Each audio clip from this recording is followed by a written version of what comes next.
You know, I have to say, I've never been exit polled, so I don't know how it works.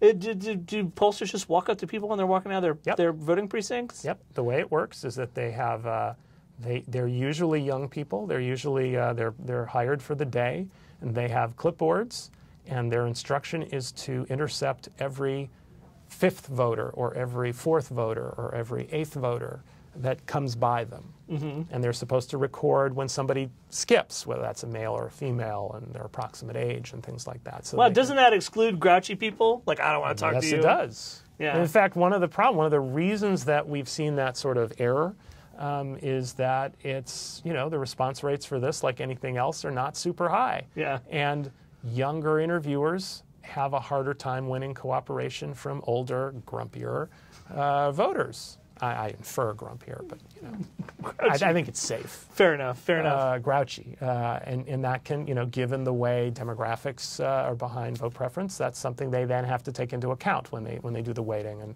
and put out the numbers. And then you know, there's one other thing, which is phones, early voting. Right. You can't stand outside of a polling place when you mail your ballot in.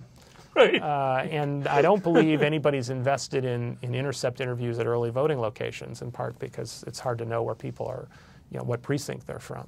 So to compensate for this, the NEP does telephone surveys over the final weekend before the election. So you know, in Colorado, where it's all mailed this year, the exit poll isn't an exit poll; it's a telephone poll. Yeah.